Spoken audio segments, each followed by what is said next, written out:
Welcome y bienvenidos to this episode of the Cultural Capacity Podcast. I am your host and teacher for this episode, Justine Gonzalez. We're going to hop right into the topic, which I'm very excited about.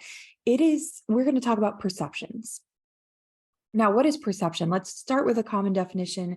And here at the podcast, I like to go really deep with one particular question. And this episode's question is, what is perception? Why does it matter? Why is it important? If you hear a little background noise, it's my little puppy. It's early morning.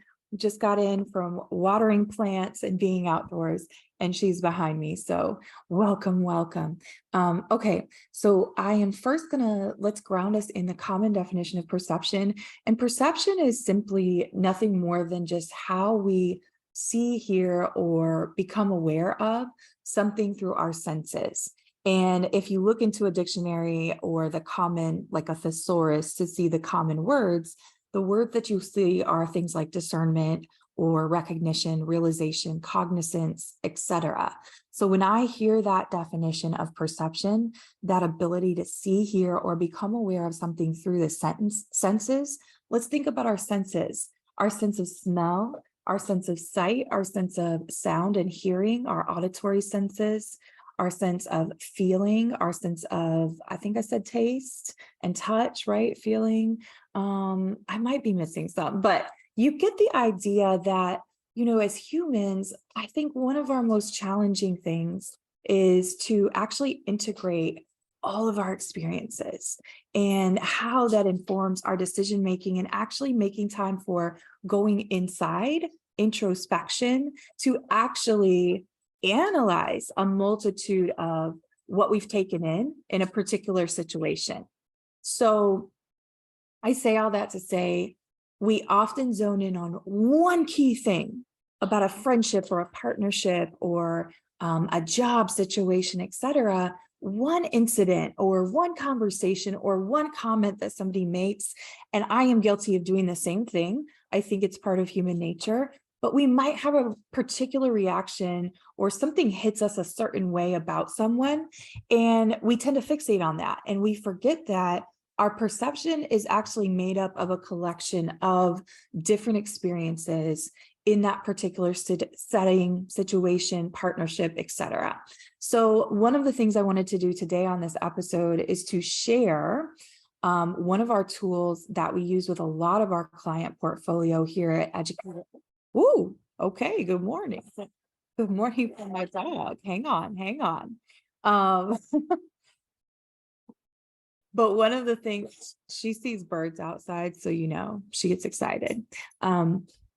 So one of the things though, and you can see a lot of nature throughout this as well, because like the rings of a tree trunk or the roots, there's so many things we can take away from understanding our perceptions and that intersection with culture.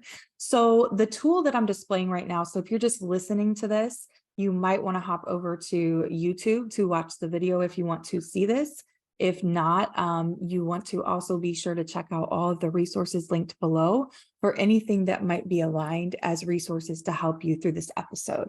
So what I'm showing though is just a one-pager of one of our tools that we call the Continuum for Leading Cultural Conversations. Again, this is an internal tool that my team has developed over the past 4 years and have now been, I think this is like version 4.0. We have a complete guide that actually breaks down how to use this as well. But you can see at the bottom, we have 5 different words in like just smaller text, very simple in black and white.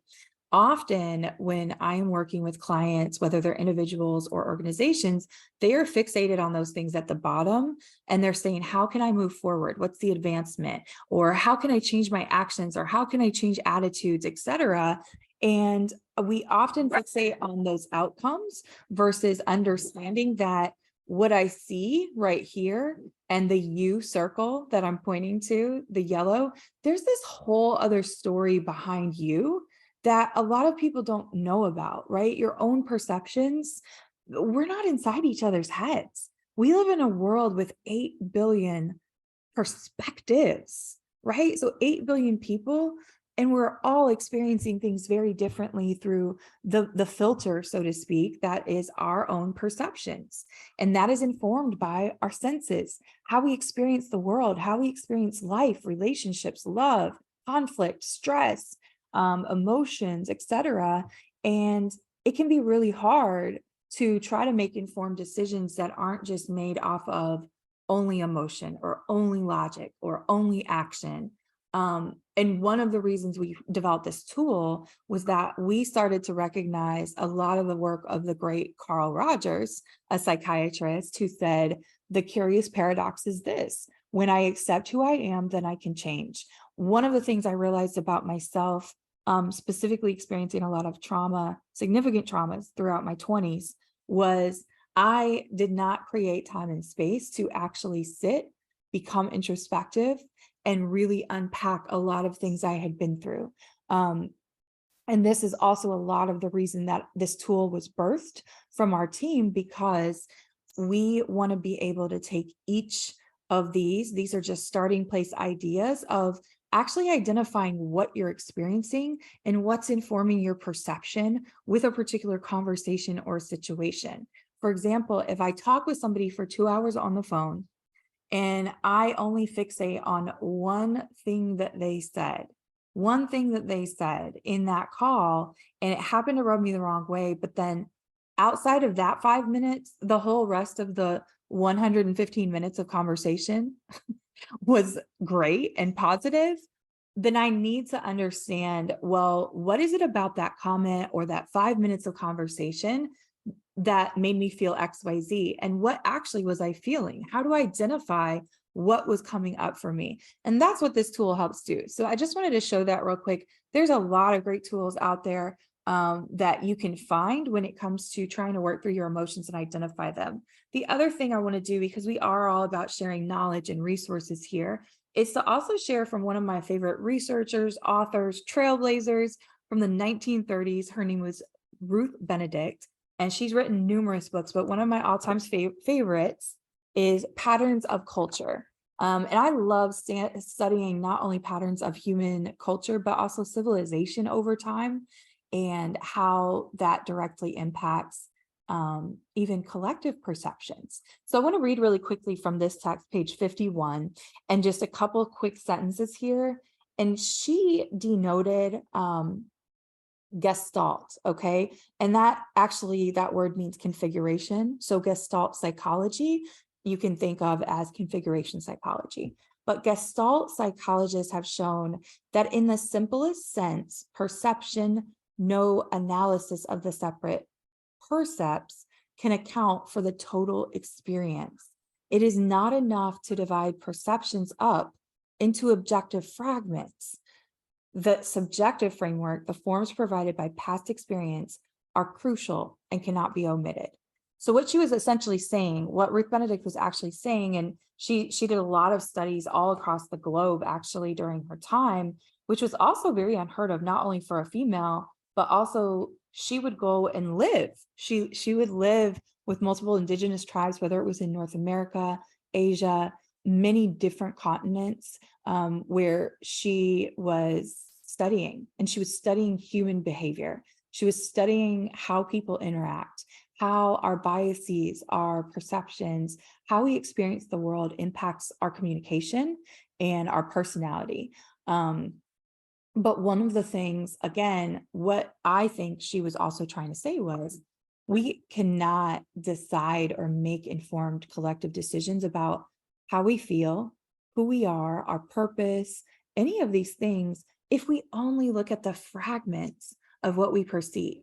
So in order for us to actually even get kind of on the balcony, or one of my therapists used to say, become a little observer on your shoulder and watch what's happening in your body, what's happening inside of you, what's happening with your emotional state, your spiritual state. And I think it's really easy to fixate on one thing that bothers us about another human or a situation, or even media, like a song or a TV show, without doing the hard work of introspecting and asking, well, why do I feel the way that I feel about this? Why is this my thought or my reaction or my opinion about this? And I think one of the things we could all commit to doing probably better with amidst the quote unquote busyness of life is really stepping back to examine what is my perception and what are the underneath things informing this? And is it accurate? That's a really difficult question to ask because I think we all want to think we're right in situations, especially if I find myself being adverse to a conversation, for example, there's a reason why I feel that way. It could be for good reason. It might be as a protective, like, oh, this person is giving me red flags because it reminds me of XYZ past situation, and I'm going to set a boundary there. But it doesn't mean that we need to, I guess, crucify people, for lack of a better way to say it. Other than, I think there are also times when you have a perception, that perception becomes validated and it becomes true, and you know who someone is. And as the great Maya Angelou said, when someone shows you who they are, believe them. So that's the other reality, is we all have the willpower to make our own decisions and decide, well, if you don't like how you're treated in a relationship, then make some decisions for how you can either improve it or how you're going to set boundaries to protect your well-being. So wanted to hop on again and really dive into what is perception and why is it important. So thank you for tuning in. Make sure you're always seeking out the resources in the comments. I also want to give a plug for our featured voices episodes. Go back and watch those.